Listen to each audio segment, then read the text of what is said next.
हमारा टॉपिक है Coulomb's law. हम ये जानते हैं कि इलेक्ट्रिक चार्जेस एक दूसरे पर फोर्स लगाते हैं। दोनों तरह के फोर्सेस इलेक्ट्रिकल चार्जेस अप्लाई कर सकते हैं, अट्रैक्शन वाला भी और रिपल्शन वाला भी। ठीक है। अब एक चार्ज दूसरे चार्ज पर कितना फोर्स लगाता है, उस फोर्स की क्वांटिटी कितनी होनी चाहिए। कितने फोर्स से रिपल करेगा एक चार्ज को या कितने फोर्स से एक चार्ज को अट्रैक्ट करेगा। दो चार्ज के बीच लगने वाला जो इलेक्ट्रोस्टैटिक फोर्स होता है, उस फोर्स की क्वांटिटी कितनी होती है। सबसे पहली बार इस फोर्स की क्वांटिटी कूलम ने डिसाइड की। कूलम ने बताया कि जब भी दो चार्ज आमने सामने आएंगे कुछ पर्टिकुलर डिस्टेंस पर, तो उनके बीच में कितना फोर्स लगेगा। ठीक है। इसको बनाने का तरीका ये था कि उन्होंने ये देखा कि इलेक्ट्रोस्टैटिक फोर्स या इलेक्ट्रिकल फोर्स कौन लगाता है। तो हमने देखा कि मटेरियल लगाता है। फिर हमने देखा कि मटेरियल दो तरह के फोर्सेस लगाता है। एक तो मास होने की वजह से कौन सा फोर्स बनता है, ग्रेविटेशनल फोर्स। तो मटेरियल अपने मास वाले कैरेक्टरिस्टिक की वजह से ग्रेविटेशन फोर्स लगाता है दूसरे मास वाली चीज़ पर। ठीक है।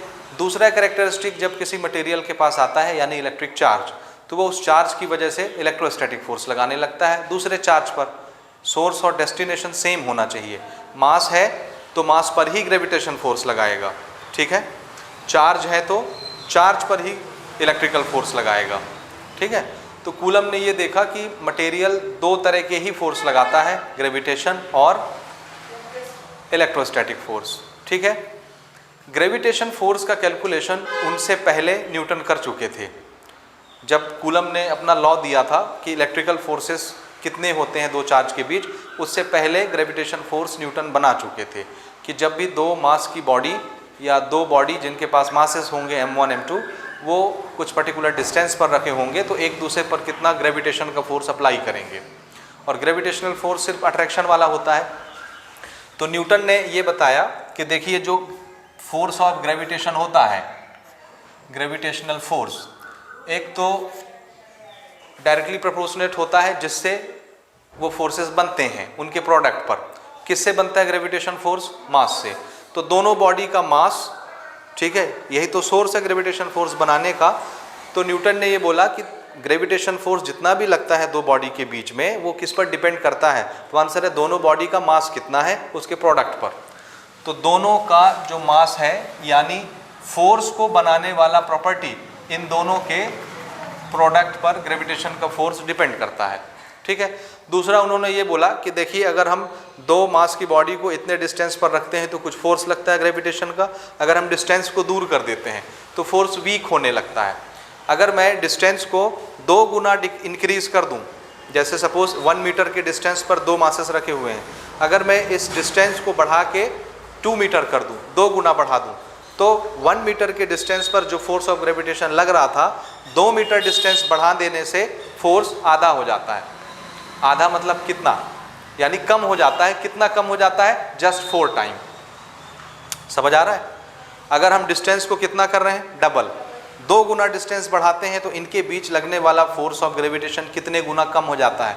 4 टाइम कम हो जाता है। अगर मैं इसको 3 मीटर पर रख दूं यानी 3 गुना डिस्टेंस को बढ़ा दूं, 1 मीटर, 2 मीटर, 3 मीटर, तो हम देखते हैं कि इनके बीच का जो ग्रेविटेशन का फोर्स है वो 27 गुना कम हो जाता है। ये कौन सा रूल है? Inverse square law. तो उन्होंने ये बोला कि फोर्स ऑफ ग्रेविटेशन जो है वो किस पर डिपेंड करता है? डिस्टेंस के स्क्वायर पर, यानी 1 डिस्टेंस के स्क्वायर पर, जो भी डिस्टेंस दो मास के बीच में होता है। ठीक है। ओके। उसके अलावा उनको और कोई चीज़ नहीं मिली तो उन्होंने दोनों को कंबाइन किया। कंबाइन करने से उनका ये फॉर्मूला बना, ये। और आप सब जानते हैं कि जब प्रोपोर्शनैलिटी का साइन हटता है तो एक कांस्टेंट आ जाता है।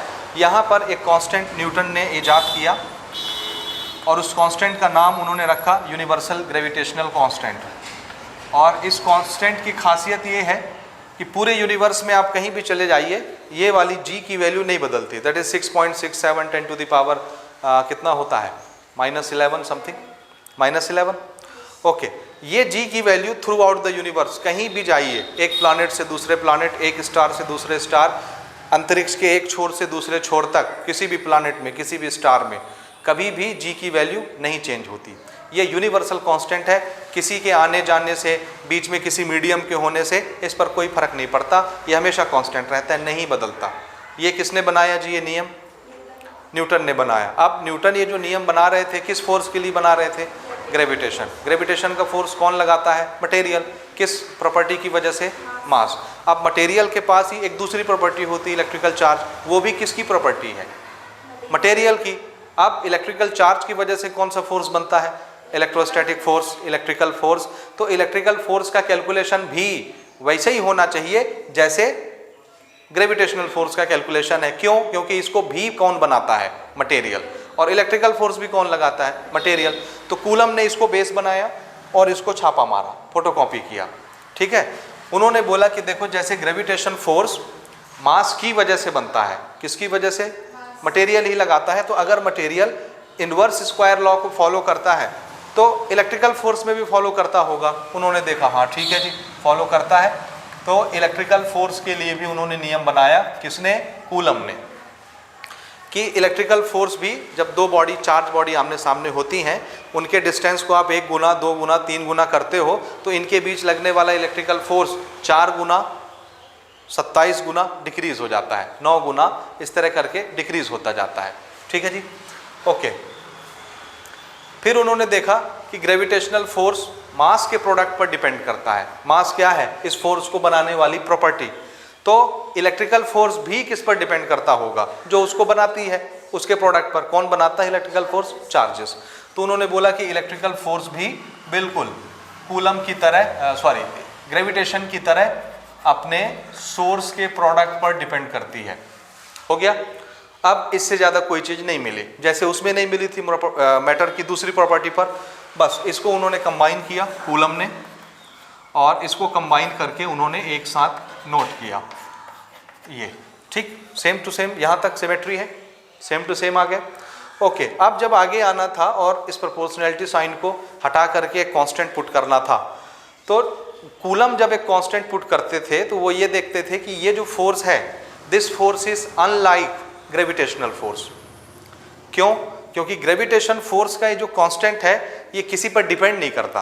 कोई भी मटेरियल बीच में आ जाए, आप कहीं भी चले जाइए, ये हमेशा अपनी वैल्यू मेंटेन रखता है, वो नहीं बदलता। लेकिन इलेक्ट्रिकल फोर्स थोड़ा सा अलग बिहेवियर शो कर रहा था। इलेक्ट्रिकल फोर्स दो बॉडी के बीच बार बार चेंज हो जाता है। कब? अगर हम ये बीच का मीडियम चेंज कर दें। अगर बीच में एयर है, दो बॉडी है, चार्ज बॉडी, बीच में एयर है तो फोर्स कुछ लग रहा है। अगर बीच में एयर हटा के कोई दूसरा मीडियम रख दें, ग्लास रख दें, प्लास्टिक रख दें, वाटर रख दें, ग्लिसरीन रख दें, कॉटन रख दें, आयरन रख दें, कुछ भी मीडियम अगर हम दो चार्ज बॉडी के बीच में बदलते हैं तो हम देखते हैं कि ये जो फोर्स एक दूसरे पर लगाते हैं वो फोर्स भी बदल जाता है। तो इसका मतलब है यहाँ पर जो कांस्टेंट हमको यूज़ करना है वो कांस्टेंट किस पर डिपेंड करता है? मीडियम पर। मीडियम बदला तो इलेक्ट्रिकल फोर्स भी दो चार्ज पार्टिकल के बीच चेंज हो जाते हैं। लेकिन ये ग्रेविटेशन फोर्स नहीं बदलता, तो उनको मजबूरी में यहाँ तक तो सिमेट्री थी, लेकिन अब वो इसको नहीं छाप सकते थे क्योंकि ये कैसा कांस्टेंट है? यूनिवर्सल, ये नहीं बदलता। यहाँ पर जो इलेक्ट्रिकल फोर्सेस हैं इनकी वैल्यू चेंज होती रहती है और ये किस पर डिपेंड करते हैं? बीच में कौन सा मीडियम है। तो इन्होंने एक नया कांस्टेंट बनाया और इसका हम नाम रख देते हैं C, और C डैश, बहुत से बुक में K डैश से ये इंडिकेशन मिलता है आपको। NCERT में K लिखा हुआ मिलेगा तो आपकी जो मर्जी वो लिख सकते हैं। ठीक, हम भी बाद में K पे आ जाएंगे। Okay, Q1 Q2 upon R square, ये उन्होंने फॉर्मूला बनाया और आप देख रहे हैं कि जस्ट ये फोटोकॉपी है ग्रेविटेशनल फॉर्मूले का। ठीक है जी, ओके। बस इसमें डिफरेंस किस चीज़ का आता है? ये product of the source same रहता है। यहाँ ये प्रोडक्ट ऑफ द सोर्स है ग्रेविटेशन को बनाने वाला। ये भी इनवर्स स्क्वायर लॉ को फॉलो करता है, ये भी इनवर्स स्क्वायर लॉ को फॉलो करता है। ठीक है, बस डिफरेंस कहाँ पे आता है? इसका कांस्टेंट यूनिवर्सल कांस्टेंट होता है और इसका कांस्टेंट आर्बिट्रेरी होता है, बार बार बदल जाता है। ठीक है, कोई भी मीडियम आप चेंज करोगे चार्ज पार्टिकल के बीच का, ये फोर्स अलग हो जाएगा। पहले 10 न्यूटन लगता था, फिर 15 न्यूटन लगने लगेगा, कभी 5 न्यूटन लगने लगेगा। जैसे जैसे बीच का मीडियम आप चेंज करोगे फोर्स चेंज होता जाएगा। ठीक है जी, तो ये उन्होंने बनाया और ये चीज़ आपको समझ में आनी चाहिए कि सिर्फ खेल कहाँ पर है? इस कांस्टेंट पर है। ठीक है, समझ आया? और इसका उन्होंने नाम रखा कूलम कांस्टेंट। इसको इलेक्ट्रोस्टैटिक कांस्टेंट भी बोलते हैं। ठीक है, ओके। तो अब अगर ये चीज़ आपको समझ में आती है तो आप इसको डिफाइन कर सकते हैं, व्हाट इज कूलम्स लॉ। तो हम 2 लाइन 3 लाइन का डेफिनेशन नोट कर सकते हैं, आप चाहें तो विधिवत लिख सकते हैं। 2 पॉइंट चार्जेस। हाँ, सबसे पहली चीज़ तो मुझे ये आपको बतानी चाहिए कि बेसिकली जिस तरह न्यूटन ने ग्रेविटेशनल फोर्स बनाया था तो किसके लिए बनाया था, बेसिक चीज़ क्या थी, ये फोर्स कहाँ पर काम करता है। तो आंसर है 2 पॉइंट मास। पॉइंट मास, आप पेन की निब रख के छोड़ दीजिए कागज़ पर, तो जो पॉइंट बनेगा उतने छोटे साइज का पार्टिकल होना चाहिए, उतने छोटे मास के लिए ये फोर्स बनाया। तो सेम टू सेम मटेरियल का ये भी एक दूसरा रूप है, मैटर का ही लगाया हुआ दूसरा फोर्स है। तो कूलम ने भी ये बेसिक फोर्स किसके लिए बनाया, पॉइंट चार्ज के लिए बनाया।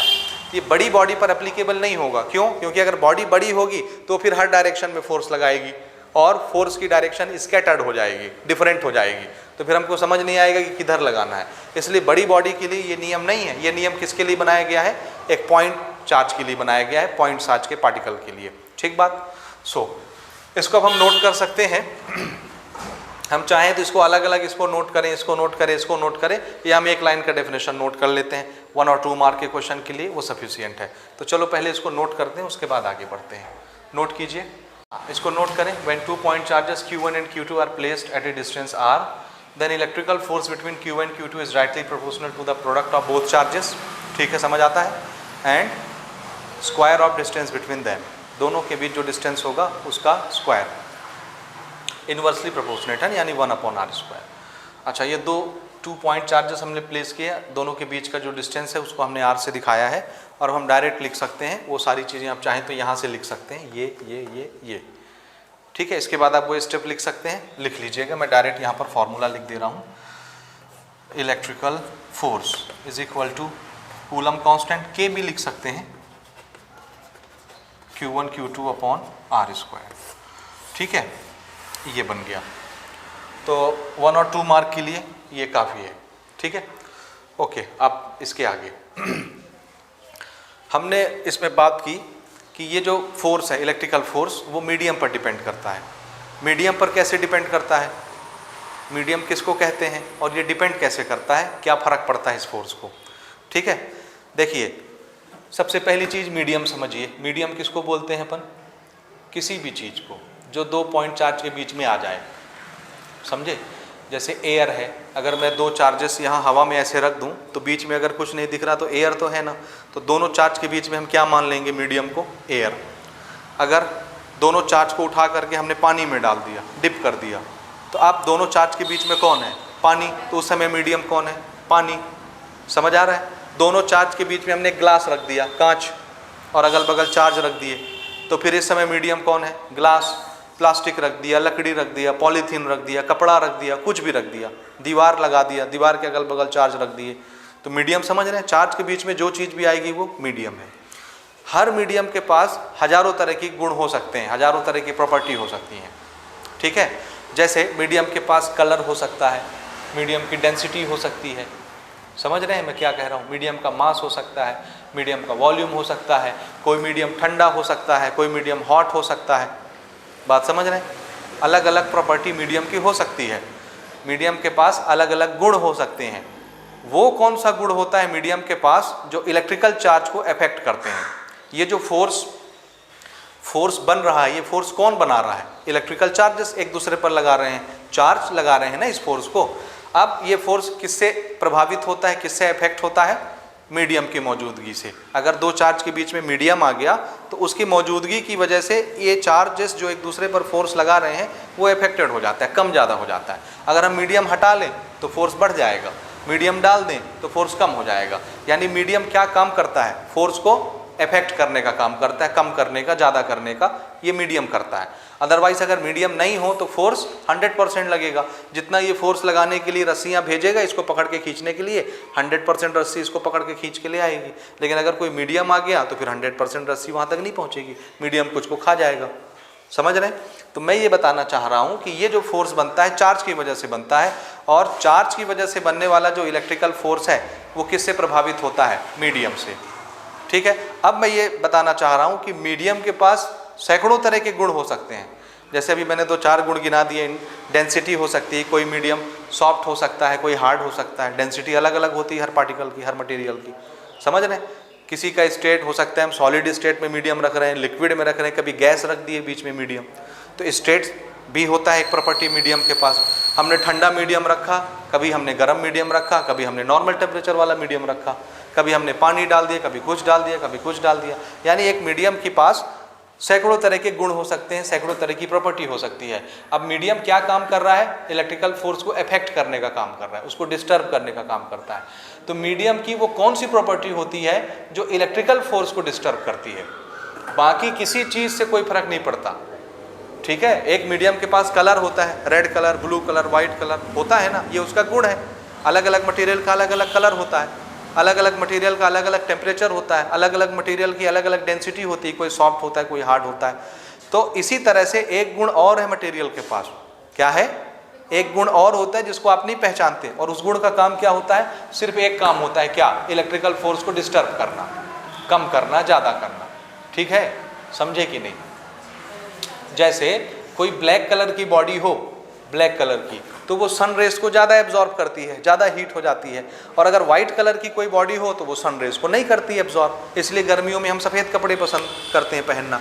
ब्लैक कपड़े पहन के निकलो, 10 मिनट में आप पसीने पसीने हो जाओगे, और गर्मी इतनी लगेगी कि आपको उतारना पड़ेगा कपड़े। समझ आया? तो ये किसकी विशेषता है? ब्लैक कलर की। कपड़ा एक मटेरियल है और उसके पास एक गुण क्या है? ब्लैक कलर, उसका कलर अलग अलग होता है, तो देखिए वो अलग अलग प्रॉपर्टी दिखाता है। इसी तरह से मटेरियल के पास एक और प्रॉपर्टी होती है जो सिर्फ क्या काम करने के काम में आती है? फोर्स को इफेक्ट करने के काम में आती है। उस प्रॉपर्टी का हमने नाम रखा है परमिटिविटी। क्या नाम है? हाँ, अब आपके लिए ये नया शब्द है क्योंकि हम इसको किससे लिंक कर रहे हैं? मटेरियल से। मटेरियल के पास लाखों तरह के गुण हो सकते हैं, लाखों तरह की प्रॉपर्टी हो सकती है। अब लाखों प्रॉपर्टी के नाम आप तो नहीं जानते ना, उसी तरह से उसी में से एक प्रॉपर्टी कौन है? परमिटिविटी। और सिर्फ इसका काम क्या है? इलेक्ट्रिकल फोर्सेस को डिस्टर्ब करना। बाकी किसी फोर्स को डिस्टर्ब नहीं करते, बाकी किसी चीज़ को नहीं छेड़ते छाड़ते। परमिटिविटी ग्रेविटेशन फोर्स को डिस्टर्ब नहीं करती, ये सिर्फ किसको डिस्टर्ब करने का काम करती है? इलेक्ट्रिक, जो चार्ज बनाते हैं फोर्स, उस फोर्स को डिस्टर्ब करती है। तो हमने मटेरियल के उस प्रॉपर्टी का नाम क्या रखा है? परमिटिविटी रखा है। तो अगर क्वेश्चन आता है कि व्हाट इज परमिटिविटी, तो आप क्या बोलेंगे? It is a characteristic of material. किसका गुण है ये? किसके पास होता है परमिटिविटी? मटेरियल के पास। और इसका काम क्या होता है? इट अफेक्ट्स इलेक्ट्रिकल फोर्सेस, ये force made by the charges. समझ आया? तो अब हम यहाँ पर लेते हैं, चूंकि ये फोर्स मीडियम की वजह से प्रभावित होता है, इसलिए वो वाला गुण तो बताइए मीडियम का जिसकी वजह से ये फोर्स प्रभावित होता है। तो हमने उस मीडियम के उस गुण का नाम क्या रख दिया? परमिटिविटी। तो इसको नोट कीजिए, परमिटिविटी को।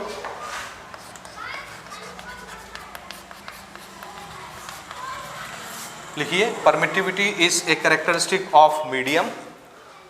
मीडियम की कैरेक्टरिस्टिक होती है।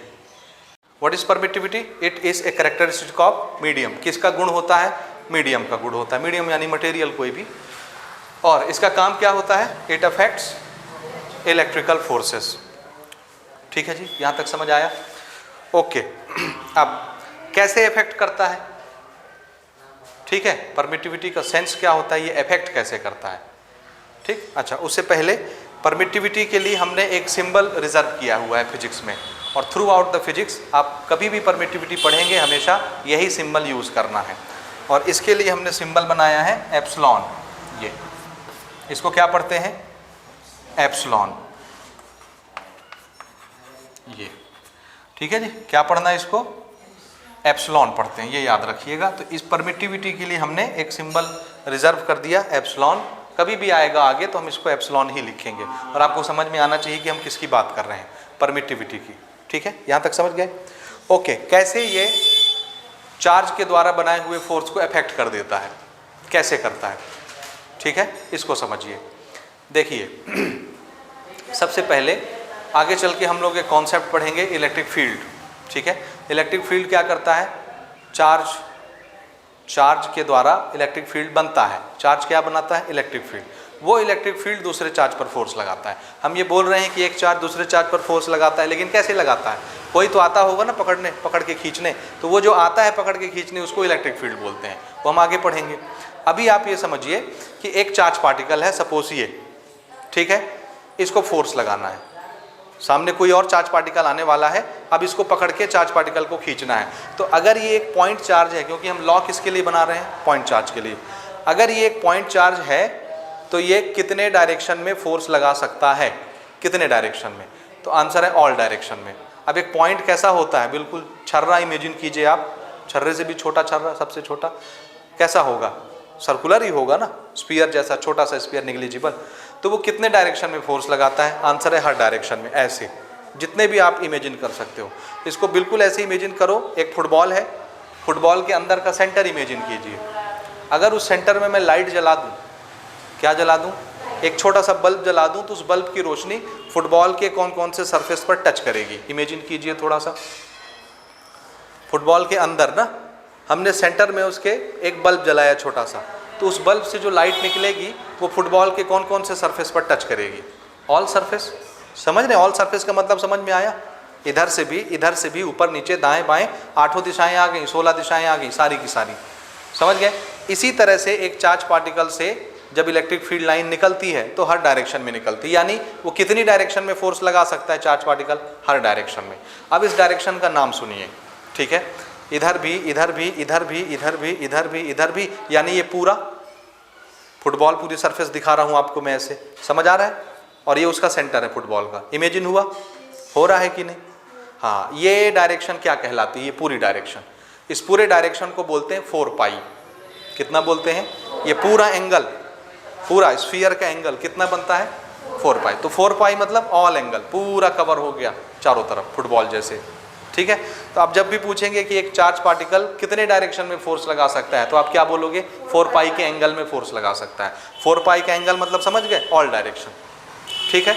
अब इससे इमेजिन कीजिए, फोर्स लगाने के लिए ये कुछ तो भेजता होगा ना सामने वाले चार्ज को पकड़ के खींचने के लिए, तो ऐसे इमेजिन कीजिए इससे बहुत सारे तार निकल रहे हैं, धागे, स्ट्रिंग, ठीक है, कितनी डायरेक्शन में निकल रहे हैं, 4 पाई। तो एक एक धागा हर डायरेक्शन में है, जिधर भी आप इमेजिन करो, हर डायरेक्शन में, 4 पाई के डायरेक्शन में, ठीक है।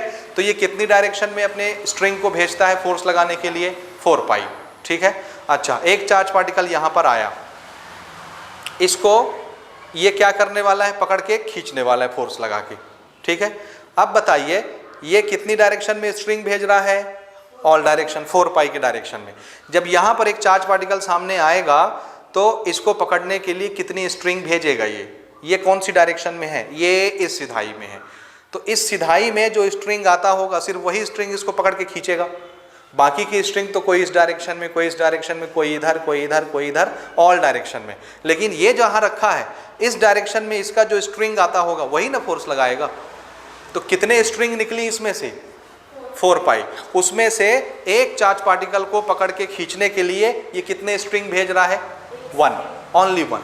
तो इस चार्ज पार्टिकल पर ये जो फोर्स लगाएगा तो क्या इसका 100% फोर्स इस पर लगेगा, या सिर्फ वो एक इफेक्ट वाला फोर्स इस पर लगेगा, बाकी के फोर्स के इफेक्ट तो अलग अलग डायरेक्शन में है 4 पाई के। तो इस पे क्या इसका 100% 4 पाई वाला पूरा का पूरा फोर्स लगेगा, या उसमें से सिर्फ एक फोर्स लगेगा, सिर्फ एक इफेक्ट वाला फोर्स इस पर लगता है, क्योंकि बाकी तो अलग अलग डायरेक्शन में जाते हैं। समझ आया। तो इस पर जो फोर्स एक्सपीरियंस होता है वो फोर्स कितना होता है, 4 पाई या 1 out of 4 pi, 1 out of 4 पाई। समझ में आया। तो हमने ना ये जो मीडियम की कैरेक्टरिस्टिक यहाँ पर बनाई, अगर हम यहाँ पर सिर्फ C लिख देते हैं, कूलम कांस्टेंट, तो ये नहीं बताता कि मीडियम के किस गुण की वजह से ये फोर्स अफेक्टेड होता है। तो हम ये चाहते हैं कि इसको हम रिप्लेस कर दें और यहाँ पर एक ऐसी चीज़ लिख दें जो उस मीडियम का गुण बताए कि इस गुण की वजह से ये फोर्स अफेक्ट होता है। और उस गुण का हमने नाम क्या रखा है, परमिटिविटी। परमिटिविटी वो गुण है मीडियम का ना जिसकी वजह से इलेक्ट्रिकल फोर्स कम या ज़्यादा होते हैं। अगर यहाँ पर सिर्फ C लिखा हो तो क्या ये C बताता है कि मीडियम की कौन सी प्रॉपर्टी इस फोर्स को अफेक्ट कर रही है? आंसर है नहीं। C तो सिर्फ एक कांस्टेंट है, एक नंबर है। समझ आ रहा है, आ रहा है कि नहीं? इसलिए इसको हम किससे रिप्लेस कर रहे हैं, चूंकि ये फोर्स मीडियम से इफेक्ट होता है तो यहाँ वो इफेक्ट दिखना भी तो चाहिए कि मीडियम के कौन से प्रॉपर्टी की वजह से इफेक्ट होता है, क्योंकि मीडियम के पास तो सैकड़ों तरह की प्रॉपर्टी होती हैं। ठीक है, तो यहाँ पर हम उस प्रॉपर्टी का नाम लिखना चाहते हैं और वो प्रॉपर्टी कौन है, ये परमिटिविटी। समझ आया। तो ये जो फोर्स है ये किस पर डिपेंड करता है, परमिटिविटी पर। अब ये फोर्स, ये वाला जो फोर्स है ये C, ये फोर्स इलेक्ट्रिकल फोर्स क्या 4 पाई के इफेक्ट से इफेक्ट होता है या सिर्फ 1 आउट ऑफ 4 पाई से होता है? 1 आउट ऑफ 4 पाई, क्योंकि बाकी सारे तो अलग अलग डायरेक्शन में जाते हैं स्ट्रिंग। तो ये जो हमारा फोर्स है ये कितना इफेक्ट होता है, ओनली 1/4 पाई से। तो 1/4 पाई क्यों आता है, समझ आया आप कि नहीं आया? अच्छा, अब देखिए ये फोर्स की जगह पर लिखा हूं मैं ना, दिस इज बेसिकली फोर्स को रिप्रेजेंट कर रहा है ये। आप देखिए इस फोर्स का काम। अब मीडियम का ये जो गुण हम लोग डिस्कस कर रहे हैं, परमिटिविटी, ये क्या करता है, ठीक है? देखिए हमने 2 चार्ज पार्टिकल लिए, ध्यान से समझेंगे इसको आप लोग। ये 2 चार्ज पार्टिकल हैं, ठीक है? क्या है? 2 चार्ज पार्टिकल है, ठीक। अब ये क्या करता है, इसको पकड़ के खींचना चाहता है, तो ये इसका फोर्स लगाने का अपना एक मेथड होगा। ये क्या करता है, इमेजिन कीजिए कि ये यहाँ से 100 स्ट्रिंग भेजता है, इसको पकड़ के ले आओ। कितने स्ट्रिंग भेजा? एक स्ट्रिंग का मतलब है एक फोर्स। एक स्ट्रिंग के पास एक फोर्स है, मतलब ये कितने फोर्स भेज रहा है इसको पकड़ने के लिए? 100 फोर्स, ठीक है। अगर बीच में कुछ नहीं है, कुछ भी नहीं है, यानी खाली है, एयर भी नहीं है, वैक्यूम समझ लीजिए, कुछ भी नहीं है, तो जब ये 100 धागे भेजेगा इसको पकड़ने के लिए, तो कोई रोकने वाला मौजूद है क्या? नहीं। तो 100 के 100 धागे यहाँ पहुँच गए, 100 के 100 फोर्स से ये ऐसे खींच के आ जाएगा, समझ आया? लेकिन अगर मैं इसके बीच में ये रख दूँ ऐसे, ये एक मीडियम मैंने रख दिया, ठीक है। अब ये दोनों चार्ज पार्टिकल के बीच में एयर नहीं है, वैक्यूम नहीं है, एक मीडियम आ गया, ये कोई भी मीडियम होगा। अब इसने कितने स्ट्रिंग भेजे इसको पकड़ने के लिए? 100। वो 100 यहाँ पहुँच नहीं पाता, क्योंकि ये पहुँचने नहीं देता, ये मीडियम है। तो जब ये स्ट्रिंग भेजेगा तो इस मीडियम के अंदर से जाना पड़ेगा उस स्ट्रिंग को। अगर ये पानी है तो पानी के अंदर से जाना पड़ेगा उस धागे को इसको पकड़ने के लिए। तो ये क्या करता है, जब ये 100 स्ट्रिंग भेजता है तो उसमें से ये 60 खा जाता है या 90 खा जाता है। इसने कितना एब्जॉर्ब कर लिया अपने अंदर?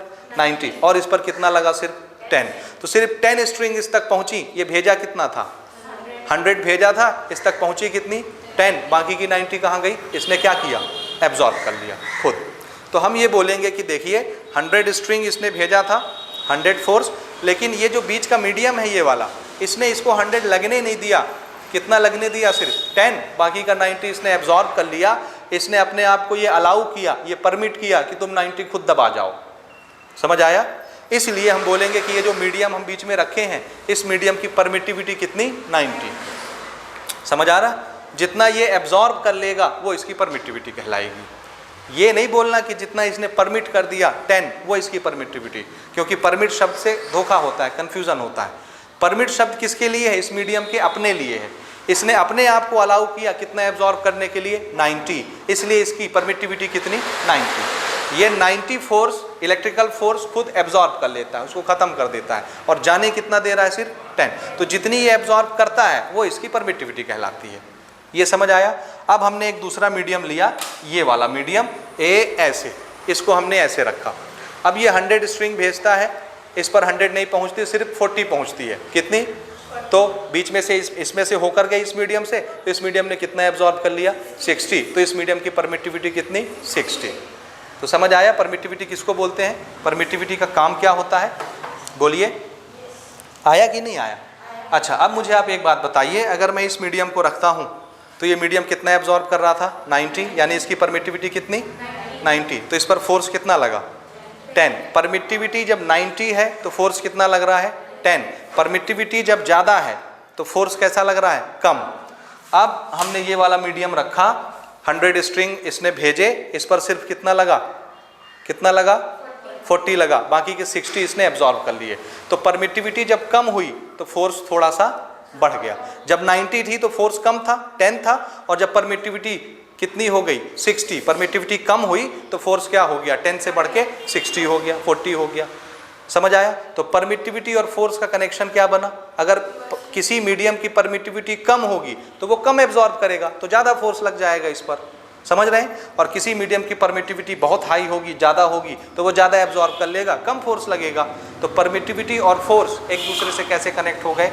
Inversely proportionate. अगर फोर्स ज़्यादा लग रहा है मतलब मीडियम की परमिटिविटी कम है, और अगर फोर्स कम लग रहा है मतलब मीडियम की परमिटिविटी ज़्यादा है, वो ज़्यादा एब्जॉर्ब कर ले रहा है। तो फोर्स और परमिटिविटी एक दूसरे के इनवर्सली प्रोपोर्शनेट होते हैं। ठीक है जी, ये आया समझ में? आया? तो हमको मीडियम की वो कैरेक्टरिस्टिक दिखानी है, इस कांस्टेंट के साथ लिंक करना है। और हमने देखा कि ये फोर्स परमिटिविटी से किस तरह से प्रोपोर्शनेट है, इनवर्सली। परमिटिविटी ज़्यादा तो फोर्स कम, परमिटिविटी कम तो फोर्स ज़्यादा, इसलिए ये फोर्स इनवर्सली प्रोपोर्शनेट है, तो हमने परमिटिविटी को नीचे लगा दिया। This force is inversely proportionate to permittivity. ये चीज़ समझ आया? अब ये समझ आ रहा है कि 1/4 पाई एप्सिलॉन कहाँ से आता है, उसका क्या मतलब होता है कि नहीं आया? बोलिए, ये चीज़ समझ में आ रहा है कि नहीं आ रहा कि 1/4 पाई एप्सिलॉन कहाँ से आया? बोलिए, आ रहा है? हाँ जी। अब अगर मैं कूलम कांस्टेंट की जगह पर इसको लिख देता हूँ, ठीक है, तो इसको लिखने से मीडियम का वो वाला गुण दिखने लगेगा जिस पर ये फोर्स डिपेंड कर रहा था, परमिटिविटी, जो इलेक्ट्रिकल फोर्स को डिस्टर्ब करने का काम करती। तो हमने यहाँ पे इसकी वैल्यू पुट कर दी और ये कितनी हो गई देखिए, electrical force is equal to 1/4 pi epsilon और this is Q1 Q2 upon R²। अच्छा, ये किस चीज़ की परमिटिविटी है? किस चीज़ की परमिटिविटी है? मीडियम की। परमिटिविटी किसकी होती है? मीडियम की। तो ये फोर्स भी कहाँ लग रहा होगा? मीडियम में लग रहा होगा। So this is force on the medium, और ये किस चीज़ की परमिटिविटी है? मीडियम की। This is permittivity of the medium. जो भी मीडियम बीच में रखे हैं वो मीडियम। ठीक है जी, यहाँ तक समझ आया कि नहीं आया? आया? ओके। अब इसमें ना हमने लैब में प्रैक्टिकल करके देखा कि जब हम मीडियम को फ्री स्पेस रख देते हैं, फ्री स्पेस यानी कुछ नहीं, वैक्यूम, और चूंकि हम लैब में पूरी तरह से वैक्यूम क्रिएट नहीं कर सकते, इसलिए चारों तरफ हमारी एयर है, तो एयर को ही हम क्या मान लेते हैं? Free space. ठीक है ना? फ्री स्पेस का मतलब क्या है? बीच में कुछ भी ना हो, कोई एयर के पार्टिकल ना हो। समझ रहे हैं? जैसे आपको मालूम है, अगर हम अर्थ की सरफेस से ऊपर जाएं, जैसे जैसे ऊपर जाओगे एयर कम होती जाएगी। एयर तो हमारी सिर्फ सरफेस पर है ना, यहाँ सराउंडिंग में है। जैसे जैसे आप ऊपर जाओगे वैसे वैसे एयर की डेंसिटी कम होती जाती है। बहुत ऊपर पहुँच जाओगे एयर खत्म हो जाएगा, और ऊपर जाओगे कुछ भी नहीं रहेगा। यानी क्या है वहाँ? वैक्यूम। वैक्यूम के लिए हम शब्द यूज़ करते हैं फ्री स्पेस। क्या?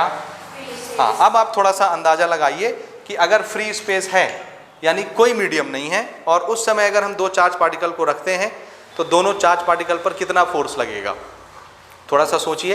ये 100 स्ट्रिंग भेजता है इसको पकड़ने के लिए, तो इस तक कितनी स्ट्रिंग पहुंचेगी? अगर बीच में वैक्यूम है तो 100, क्योंकि बीच में कोई है ही नहीं एब्जॉर्ब करने वाला।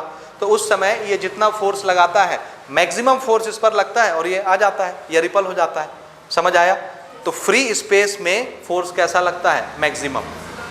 कोई भी मीडियम बीच में आएगा वो कुछ ना कुछ तो एब्जॉर्ब करेगा, यानी फोर्स कैसा हो जाएगा? कम। तो हमेशा फ्री स्पेस में फोर्स कैसा लगता है? मैक्सिमम। लेकिन जैसे ही कोई मीडियम बीच में आता है फोर्स क्या हो जाता है? कम। ये चीज़ समझ आया कि नहीं आया आपको? आया? ओके। तो हमने ना अपनी लैब में वैक्यूम क्रिएट करके दो चार्ज को रख करके, पॉइंट चार्जेस, उसमें कितना फोर्स लगता है ये हमने कैलकुलेट किया। बीच में मीडियम कौन सा रखा? Free space. मीडियम क्या रखे? Free space. और लैब में हमने उस फोर्स को नाप के देखा। फोर्स नापने के हमारे पास बहुत मेथड हैं, स्प्रिंग लगा के हम नाप सकते हैं कितना फोर्स लग रहा है। तो हमने उसको नाप के देखा और इस चीज़ की वैल्यू निकाली कांस्टेंट की। ठीक है ना? ये मीडियम कौन सा ले रहे हैं हम? Free space. तो फ्री स्पेस की परमिटिविटी लेंगे। फ्री स्पेस की परमिटिविटी होती 1। कितनी? 1। तो हमने ये रख करके निकाला इसकी वैल्यू, कांस्टेंट की वैल्यू। उस समय जो भी फोर्स लग रहा था वो फोर्स की वैल्यू आ जाएगी। और ये कैसे निकलेगा? देखो, चार्ज कितना कितना ले लिए? 1 कूलम 1 कूलम। तो एक एक कूलम का दो चार्ज ले लिए पॉइंट साइज का, दोनों के बीच का डिस्टेंस भी कितना कर दिए? 1। तो ये तो 1 हो गए, ये खत्म हो गए, ये तो रेस से खत्म हो गए ना, निकल गए। सिर्फ क्या बचा अब? ये। तो उस समय एक एक कूलम का चार्ज अगर 1 मीटर के डिस्टेंस पर हम रखे हैं, जितना फोर्स लग रहा होगा वही फोर्स ना इसका कैलकुलेशन होगा, इस चीज़ का। आ रहा है समझ कि नहीं आ रहा? बोलो बोलो। हमने लैब में क्या किया? एक कूलम का चार्ज लिए और उस चार्ज को कितने डिस्टेंस पर रखे? 1 मीटर के डिस्टेंस पर रखे। तो ये 1 कूलम 1 ही हुआ, डिवाइडेड बाय 1 ही हुआ। तो 1 तो खत्म हो गया रेस से। उस समय उस पर जितना फोर्स लग रहा था उस फोर्स को हमने नाप लिया किसी और मेथड से। तो जो फोर्स लग रहा होगा वही ना इसका कैलकुलेशन होगा, क्योंकि ये तो 1 बन चुके हैं। तो ये इज इक्वल टू ये हुआ। ऐसा करके हमने निकाला और हमने देखा 1/4 पाई एप्सिलॉन। और फ्री स्पेस के लिए हम लोग यूज करते हैं एप्सिलॉन के आगे ये नॉट। मीडियम हम कौन सा यूज कर रहे हैं इस समय? Free space. जब कुछ भी नहीं था उस समय फोर्स निकाला तो ये आता है हमारा 9 × 10⁹। और ये किस चीज की वैल्यू है? इसकी, ये कूलम कांस्टेंट की, ये समझ रहे हो? इसकी वैल्यू। तो इसकी वैल्यू हमने कैलकुलेट की। अब इसकी थोड़ी मुझे यूनिट बताइए कितना आ रहा है। देखिए इसकी मुझे यूनिट लिखवा दो। ये C है ना, इसकी वैल्यू तो बाकी सबको इधर भेज दो, यूनिट बन जाएगा इसका कूलम कांस्टेंट का। इसकी यूनिट क्या होती फोर्स की? न्यूटन। ये क्या है? मीटर स्क्वायर, इधर आया तो न्यूटन इंटू मीटर स्क्वायर, ये बना न्यूटन मीटर स्क्वायर। और क्या बचा जी? इसको इधर भेज दिए, ये बचा कूलम स्क्वायर, और ये कहाँ आ जाएगा? नीचे, तो पर कूलम स्क्वायर हो गया। ऐसे हमने इसकी यूनिट बना ली। This is the unit for, किसका यूनिट है ये? कूलम कांस्टेंट का। ठीक है जी, याद रहेगा। ओके अच्छा, अब अगर मुझे इसकी वैल्यू पता है तो मैं एप्सिलॉन नॉट की वैल्यू निकाल सकता हूँ कि नहीं? इसको नॉट पढ़ते हैं ना, नॉट, NAUGST, नॉट। और ये किसके लिए यूज होगा? फ्री स्पेस के लिए। ठीक है, तो इसकी वैल्यू हम निकाल सकते हैं क्योंकि इस पूरी की वैल्यू हमको पता है। तो अगर मैं इसको इधर भेज दूं और इसको डिवाइड में ले आऊं, 4 पाई तो नंबर है, ये आ जाएगा नीचे मल्टीप्लाई में, 1/4 पाई मल्टीप्लाइड बाई ये, एप्सिलॉन नॉट वहाँ चला जाएगा। ऐसा करके हमने इसकी वैल्यू निकाली, तो ये हमको मिलता है 8.85 इंटू 10⁻⁻12। इसकी यूनिट ज़रा बताएं एप्सिलॉन नॉट की। एप्सिलॉन की यूनिट देखिए, एप्सिलॉन आ गया यहाँ, फोर्स आ गया यहाँ, है ना। तो यूनिट क्या बनी? एप्सिलॉन को इधर खसका लो, फोर्स को यहाँ खसका लो। 1/4 यानी न्यूटन नीचे आ गया ना, पर न्यूटन। ठीक है, ओके। कूलम स्क्वायर, और ये भी नीचे है, पर मीटर स्क्वायर। तो कूलम स्क्वायर पर मीटर स्क्वायर पर न्यूटन। ठीक है, कूलम स्क्वायर पर न्यूटन और पर मीटर स्क्वायर। बोलो ये समझ आया कि नहीं आया? आ रहा है कैसे बना रहे यूनिट? ये आता है परीक्षा में, कभी कभी पूछता है, समझ रहे हैं। Permittivity of free space define कीजिए और उसका यूनिट और डायमेंशन लिखिए। डायमेंशन भी थोड़ा मुझे बताइए, इसको क्या बोलते हैं?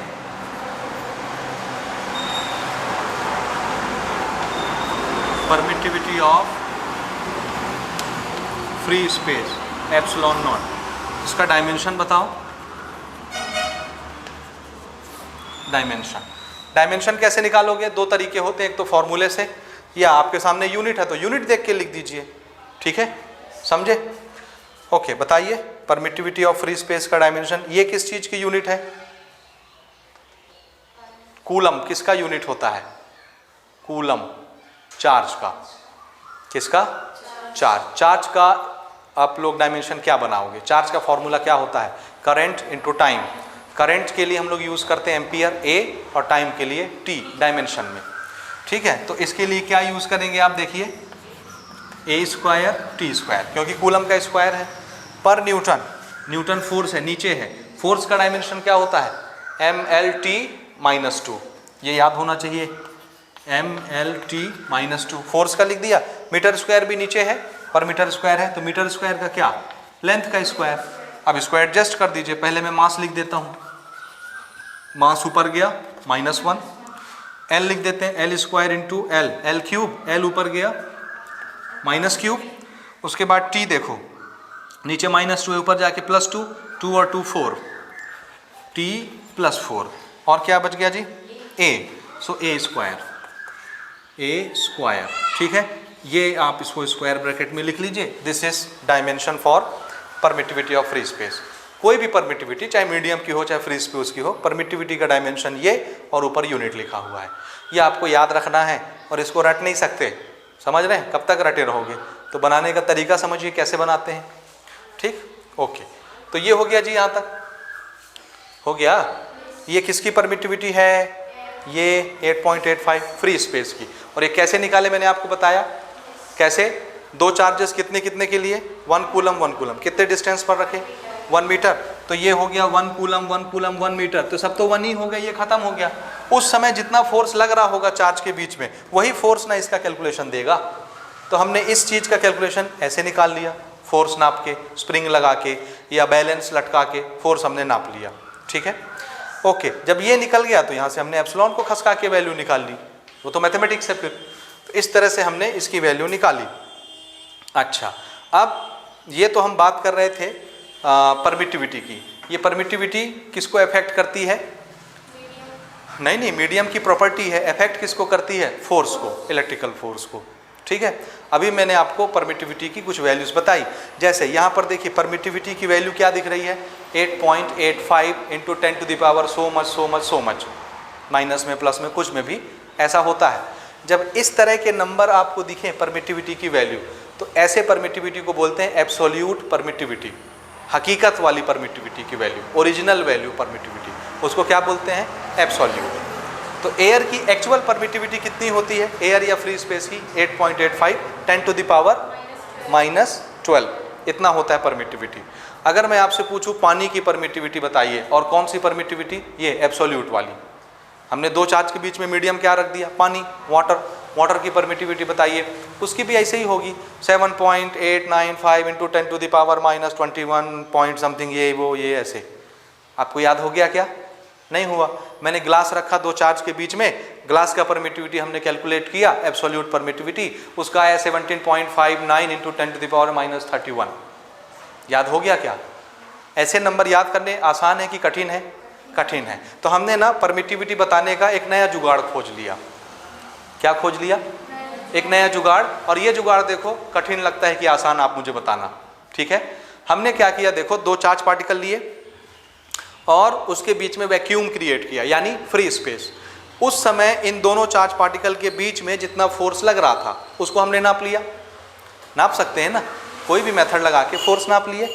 अब फ्री स्पेस में दो चार्ज पार्टिकल कितना फोर्स लगाते हैं वो हमने नाप लिया, ठीक है, समझे। अब उसको लिख लिया कि फ्री स्पेस में इतना फोर्स लग रहा था दोनों चार्ज के बीच में, ठीक है भाई, फ्री स्पेस खत्म, हमको मालूम है कितना फोर्स लगता है दो चार्ज के बीच में। ओके, अब हम क्या करते हैं, अब हम मीडियम रख के चेक करते हैं, क्योंकि हमको पता है कि फ्री स्पेस में कितना फोर्स लग रहा था दोनों चार्ज के बीच में, ठीक। अब हम मीडियम रखते हैं ऐसे, ये वाला मीडियम हमने उठाया, ठीक है। ये वाटर है, क्या है ये, वाटर। इमेजिन कीजिएगा ना, वाटर जैसा तो नहीं दिख रहा है लेकिन वाटर मान लीजिए। हमने दोनों चार्ज पार्टिकल ऐसे रखे, बीच में मीडियम क्या है, वाटर, ठीक है। अब हमने देखा कि पहले जो फोर्स लग रहा था फ्री स्पेस में वो तो हम लिख के रखे हैं कितना फोर्स लग रहा था, कितना, अगर 1 कूलम का लिए हैं तो इतना फोर्स लग रहा था, ये तो हमको मालूम है, दो चार्ज के बीच में फ्री स्पेस में इतना फोर्स लगता है। अब ये हमको मालूम है ना। अब हमने देखा कि ठीक है भाई, देखो जब फ्री स्पेस में था तो उतना फोर्स लगता था, बीच में मीडियम रख दिए वाटर, हमने देखा कि फोर्स ना 90 गुना कम हो गया। कितने गुना कम हो गया, 90 गुना कम हो गया। तो पहले इतना लग रहा था, अब बहुत कम लग रहा है। कितना कम, इससे 90 गुना कम। इसको 1 गुना मान लिए, इसको क्या मान लिए, 1 गुना फ्री स्पेस में लगता था। अब क्या बोल रहे हैं, वाटर रखने से कितने गुना कम हो गया, 90 गुना कम हो गया। तो इस मीडियम की परमिटिविटी कितनी, 90, जितने गुना इसने कम कर दिया 90। समझ आया। ओके, दूसरा मीडियम हम लेके आए, कोई और मीडियम, प्लास्टिक, वुड, लकड़ी, कुछ भी, ये रखे, ठीक है। हमने देखा था कि फ्री स्पेस में फोर्स उतना लगता था दो चार्ज के बीच में, उसको 1 गुना माने। जैसे ही दूसरा मटेरियल बीच में रखते हैं, हमने देखा 40 टाइम ये फोर्स कम हो गया। कितने गुना कम हो गया, 40 टाइम, जितना फ्री स्पेस में लगता था उससे 40 गुना फोर्स कम हो गया। तो भैया जो मीडियम रखे हैं उसकी परमिटिविटी कितनी, 40। समझ आया। एक तीसरे तरह का मीडियम हम लेके आए, सपोज ये, और इसको ऐसे रख दिए, ये आया समझ। अब हमने देखा कि जितना फ्री स्पेस में फोर्स लगता था उससे 6 गुना फोर्स कम हो गया। कितने गुना, तो इस मीडियम की परमिटिविटी कितनी, 6। अब आप मुझे बताइए, एक बार मैंने आपको बताया कि परमिटिविटी की वैल्यू क्या होती है किसी मीडियम की, 8.85 into 10 to the power so much, 17 point something 10 to the power so much, 98 point something into 10 to the power so much. ये भी तो परमिटिविटी की वैल्यू थी। और अब जो हम परमिटिविटी की वैल्यू बता रहे हैं 90, 40, 6, 20, कौन सा आसान है याद करना। ये जो 90, 40, 6, 10 हम आपको बता रहे हैं, ये याद करना ज़्यादा आसान है। ये कैसी परमिटिविटी है, कंपेयर करने वाली। किससे कंपेयर कर करके हम बता रहे हैं, फ्री स्पेस में जितना फोर्स लग रहा था उससे हमने कंपेयर किया कि मीडियम रखते हैं तो ये 90 गुना कम कर देता है। किससे 90 गुना, जितना फ्री स्पेस में लग रहा था उससे 90 गुना कम कर दिया, इसलिए इस मीडियम की परमिटिविटी 90 हो गई। जितना फ्री स्पेस में फोर्स लग रहा था उससे 40 गुना दूसरे मीडियम ने कम कर दिया, तो दूसरे मीडियम की परमिटिविटी क्या हो गई, 40 हो गई। तीसरे मीडियम ने 6 गुना कम किया, जितना फ्री स्पेस में फोर्स लग रहा था, तो तीसरे मीडियम की परमिटिविटी 6 बोल दी हमने। तो ये ज़्यादा आसान है बोलने में, सुनने में, लिखने में, समझने में, है ना। और ये कौन सा है, कंपेयर करने वाला, फ्री स्पेस से कंपेयर करने वाली परमिटिविटी। इसका हमने नाम रखा रिलेटिव परमिटिविटी। क्या नाम रख दी इसका, रिलेटिव परमिटिविटी। और रिलेटिव परमिटिविटी ज़्यादा आसान है, as compare to original permittivity किसी मीडियम की, क्योंकि ओरिजिनल तो ऐसे ही मिलेगी, something point something something something into 10 to the power something, और आपको वो याद करना मुश्किल रहेगा। इसलिए हमने अपनी भाषा का जो हमको ईजी लगता है वो लैंग्वेज सेटअप कर ली। कौन सा? Relative permittivity. तो देखिए रिलेटिव परमिटिविटी किसको बोलते हैं, ये मैं रफ कर रहा हूँ। देखिए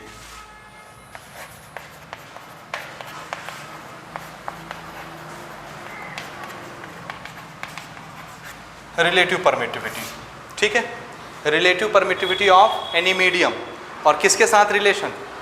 फ्री स्पेस या एयर, एयर को as good as free space मान सकते हैं। सो रिलेटिव, यहाँ लिखता हूँ relative permittivity of medium. Relative के लिए मैं परमिटिविटी के सिंबल में क्या यूज कर रहा हूँ? R, and this is what? This is permittivity of medium with respect to permittivity of free space. ये समझ आ रहा है लैंग्वेज? किसी भी मीडियम की परमिटिविटी फ्री स्पेस से कंपेयर करके बताइए कितने गुना कम हो गई, कितने गुना बढ़ गई, उस परमिटिविटी को क्या बोलते हैं? Relative permittivity. और अगर रिलेटिव परमिटिविटी आपको पता है और आप फ्री स्पेस की परमिटिविटी से इसको मल्टीप्लाई कर दें तो आपको क्या मिल जाएगा? Original permittivity of the medium, जैसे वो 8.85 है। समझ आया कि नहीं आया? इस समय हमारा मीडियम क्या है? एयर, फ्री स्पेस, तो ये रही उसकी ओरिजिनल परमिटिविटी। इसको बोलते हैं एब्सोल्यूट परमिटिविटी। ये क्या चीज है जी, बोलिए? हाँ, एब्सोल्यूट परमिटिविटी ऑफ मीडियम। और अपॉन में क्या लिखा है हमने?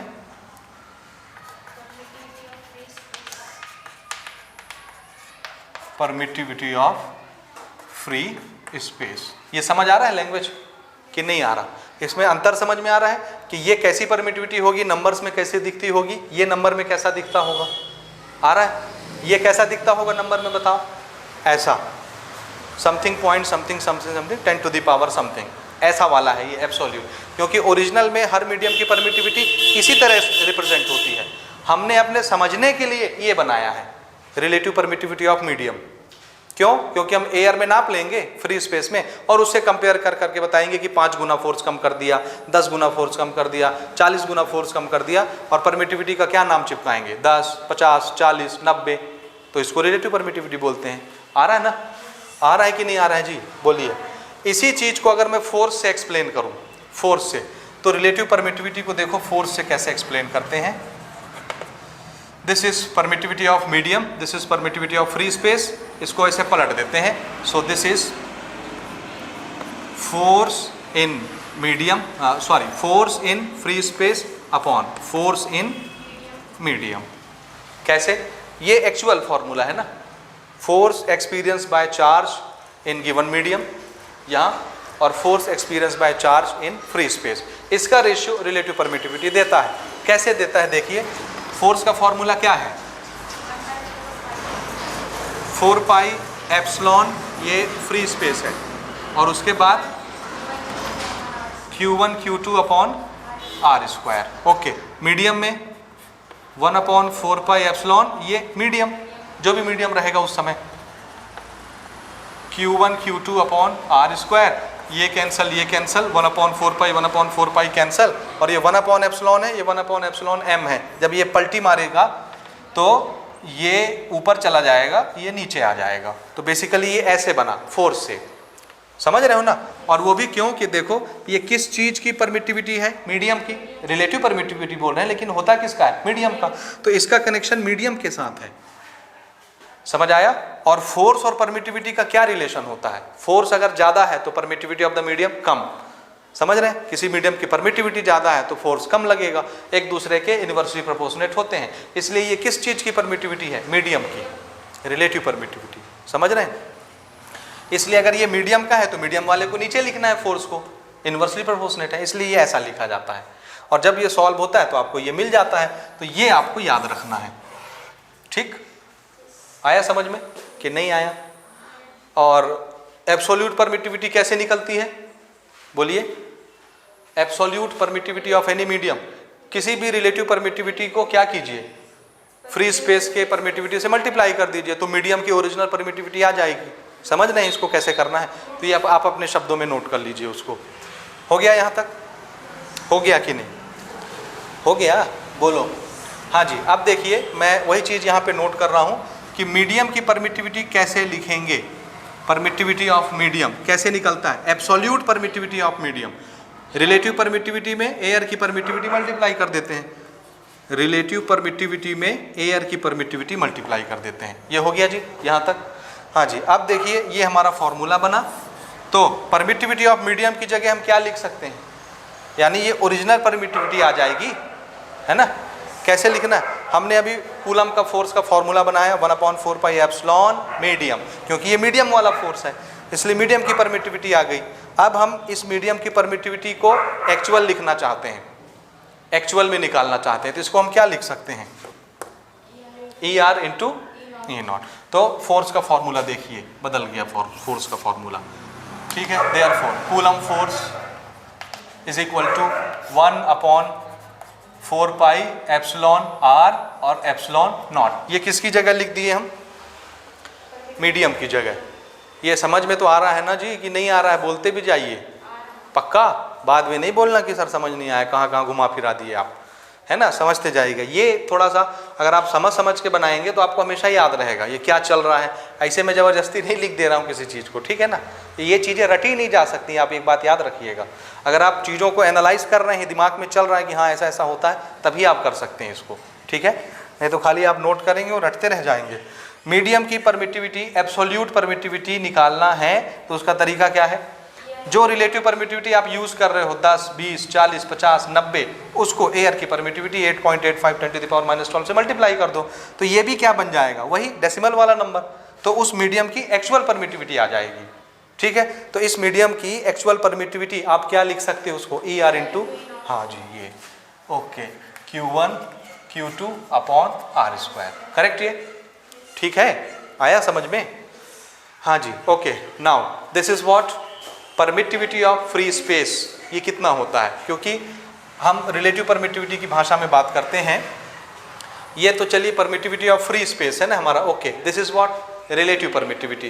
तो relative permittivity of free space कितना होता है, relative permittivity of free space ये कैसे निकलता है, रिलेटिव परमिटिविटी, जिस मीडियम की परमिटिविटी निकालनी है उसको यहाँ लिखेंगे, जिस मीडियम की परमिटिविटी निकालनी है उसको यहाँ, और उसको किससे कंपेयर कर देंगे, तो हाँ फ्री स्पेस से। तो ये क्या आ जाएगा, उस मीडियम की रिलेटिव परमिटिविटी। हमको अभी किस मीडियम का निकालना है, फ्री स्पेस का।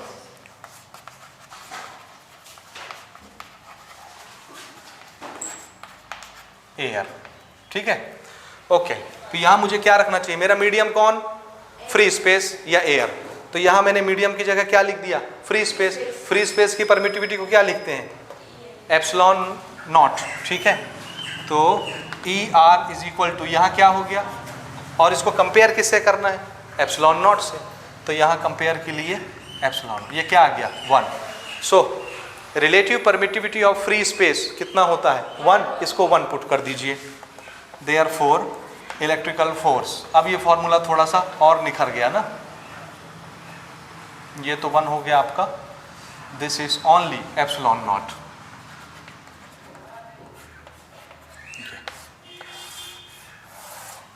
हो गया, बोलिए बोलिए बोलिए, समझ में आया या नहीं आया, बोलो, आ गया। ये बन गया फ्री स्पेस वाला फॉर्मूला। एयर के लिए इसको यूज करेंगे, ये सिर्फ किसके लिए यूज होगा, हाँ मीडियम के लिए आप यूज नहीं करेंगे, कोई और मीडियम आएगा तो फिर ये यूज करेंगे आप मीडियम के लिए, समझे, ओके। हाँ अब देखिए, हम ये बात कर रहे थे कि अगर बीच में वैक्यूम हो, दो चार्ज के बीच में वैक्यूम हो, तो फोर्स कैसा लगता है हमेशा, बोलिए, दो चार्ज के बीच में वैक्यूम हो, कुछ भी ना हो, तो मीडियम की परमिटिविटी क्या होगी, सबसे कम। कुछ भी नहीं है तो परमिटिविटी क्या है, कुछ भी नहीं, सबसे कम।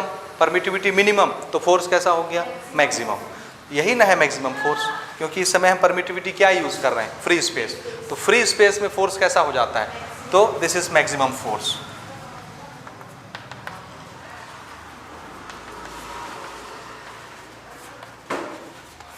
फ्री स्पेस में फोर्स मैक्सिमम हो जाता है, और उस समय परमिटिविटी कैसी हो जाती है, मिनिमम। तो उस समय परमिटिविटी मिनिमम। तो ये जो परमिटिविटी है फ्री स्पेस की, ये क्या है, मिनिमम। यानी कितनी, रिलेटिव परमिटिविटी की भाषा में बात करते हैं। एब्सोल्यूट की भाषा में बात करोगे तो कितनी, 8.85। तो ये कैसी परमिटिविटी है जी, मिनिमम। बोलिए आ रहा है समझ। एयर की या फ्री स्पेस की परमिटिविटी सबसे कम, क्योंकि वहाँ फोर्स सबसे ज़्यादा लगता है, तो ये मिनिमम परमिटिविटी। और इसको रिलेटिव परमिटिविटी की भाषा में इसी को क्या बोलना है, 1। ये समझ आया या नहीं आया, आया। क्यों 1, क्योंकि इसको डिवाइड किससे करना है आपको, इसी से, तो 1 हो जाएगा कट के, इसलिए रिलेटिव परमिटिविटी ऑफ एयर 1। और ये मिनिमम परमिटिविटी है। इसका मतलब है कोई भी मीडियम डालोगे तो वो फोर्स को कम कर देगी, यानी उसकी परमिटिविटी एयर से ज़्यादा हो जाएगी। एयर में मैक्सिमम फोर्स लग रहा है, कोई मीडियम आएगा तो फोर्स को कम करेगा, फोर्स कम करा मतलब कुछ तो खा गया, यानी उसकी परमिटिविटी बढ़ जाएगी। फोर्स कम, परमिटिविटी ज़्यादा। तो दुनिया में हर मीडियम की परमिटिविटी एयर से ज़्यादा होती है। समझ आया, हमेशा ज़्यादा होगी। तो यहाँ नोट कीजिए,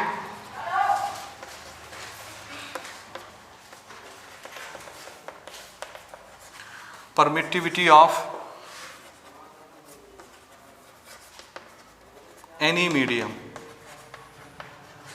is always greater than 1। 1 air की रिलेटिव परमिटिविटी है, और दुनिया में कोई भी मीडियम आप दो चार्ज के बीच में रखेंगे तो हमेशा वो एयर से ज़्यादा परमिटिविटी रखेगी, क्योंकि फोर्स कम करेगी। एयर में मैक्सिमम फोर्स रहता है, सबसे ज़्यादा फोर्स, यानी परमिटिविटी की वैल्यू सबसे कम।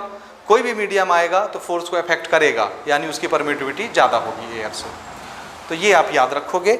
अब कहीं भी आपको लिखा हुआ मिला कि फॉर वाटर परमिटिविटी 0.86, तो आपको दिमाग यहाँ लेके आना है कि परमिटिविटी की मिनिमम वैल्यू कितनी होती है, 1।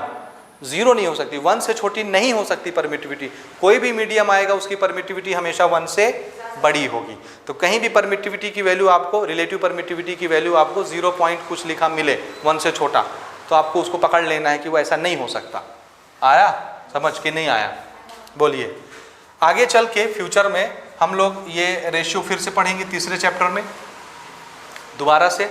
जब हम लोग कैपेसिटर पढ़ेंगे, कैपेसिटर के बीच में जब हम लोग डाइलेक्ट्रिक्स डालते हैं, स्लैब डालते हैं और कैपेसिटेंस को चेक करते हैं कम हुआ कि ज़्यादा हुआ कि बढ़ गया, उस समय मीडियम की फिर से एक प्रॉपर्टी पढ़ते हैं, डाइलेक्ट्रिक स्ट्रेंथ, जो हम अभी डिस्कस करके आ रहे हैं। डाइलेक्ट्रिक स्ट्रेंथ, डाइलेक्ट्रिक स्ट्रेंथ किसके लिए यूज़ करते हैं, इंसुलेशन के लिए। डाइलेक्ट्रिक शब्द किसके लिए यूज़ करते हैं, इंसुलेशन के लिए। तो आगे चल के जब हम लोग कैपेसिटर का चैप्टर पढ़ेंगे, दूसरे चैप्टर में, सॉरी थर्ड में नहीं है, सेकंड में है, उस समय हम लोग फिर से डाइलेक्ट्रिक स्ट्रेंथ पढ़ेंगे। और ये जो रेशियो यहाँ मैंने आपको एक्सप्लेन किया है, इसी रेशियो को वहाँ बोलते हैं डाइलेक्ट्रिक स्ट्रेंथ। क्या बोलते हैं, हाँ, या डाइलेक्ट्रिक कांस्टेंट, डाइलेक्ट्रिक कांस्टेंट। और ये रेशियो फिक्स रहता है, और वहाँ पर चल के इसको हम K से रिप्रेजेंट करेंगे। डाइलेक्ट्रिक कांस्टेंट के लिए हमने सिंबल क्या बनाया है, K। हाँ, और रहेगा ये सेम चीज़ रहेगा, ठीक है ना, मीडियम की परमिटिविटी डिवाइडेड बाय किसकी, फ्री स्पेस की परमिटिविटी। इसका रेशियो कहलाता है dielectric constant, dielectric constant. Symbol क्या, K। तो हम फिर यहाँ पर इसकी जगह पर क्या यूज़ कर सकते हैं, K। यही ना डाइलेक्ट्रिक कांस्टेंट, रिलेटिव परमिटिविटी को डाइलेक्ट्रिक कांस्टेंट बोलते हैं। दोनों एक ही चीज़ हैं। अभी हम यहाँ नाम क्या रख रहे हैं, रिलेटिव परमिटिविटी। दूसरे चैप्टर के लास्ट में इसी का नाम क्या रख देंगे, डाइलेक्ट्रिक कांस्टेंट। तो आप चाहें तो इसको ऐसे भी लिख सकते हैं, यहाँ मैं लिख देता हूँ फोर्स को। तो ये इसका एक और रूप देख लीजिए, 1/4 पाई एप्सिलॉन नॉट K। इसको मैंने ये ER को क्या लिख दिया, dielectric constant. Relative permittivity is nothing but dielectric constant, ये तो है ही एज इट इज। ओके, ये तो हमारा कूलम्स फॉर्मूले का रूप ऐसा हो जाएगा। ठीक है, ठीक है ना कि नहीं है, ठीक बताओ, ठीक है, आया समझ में।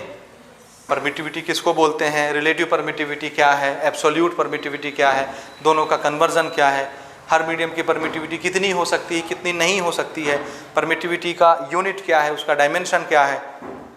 ठीक है, सारी चीज़ें क्लियर है या नहीं, क्लियर है। ओके, अब ये हमने जो फार्मूला बनाया अभी कूलम का, ये फार्मूला किस चीज़ के बारे में बात करता है, 2 पॉइंट चार्ज के बीच में लगने वाले फोर्स के बारे में बात करता है। फोर्स कैसी क्वांटिटी होती है, स्केलर की वेक्टर।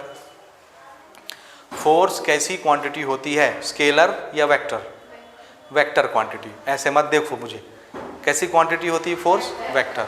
और जब भी कोई क्वांटिटी वेक्टर होती है उसके लिए कंपल्सरली आपको दो चीज़ें बतानी पड़ती हैं, एक मैग्नीट्यूड और दूसरा डायरेक्शन। हमने जो फॉर्मूला बनाया कूलम का वो सिर्फ क्या बताता है, मैग्नीट्यूड, कोई डायरेक्शन नहीं बताता, इसलिए ये अधूरा फॉर्मूला है, अधूरा फॉर्म है, ठीक है। इसलिए अब हम इसमें एक लेक्चर और लेंगे सेपरेट और इसको पूरा करेंगे, यानी इसको क्या देंगे, डायरेक्शन, और वो होगा हमारा vector form of Coulomb's law, ठीक है जी। तो ये नोट करें, उसके बाद हम वेक्टर फॉर्म डिस्कस करेंगे।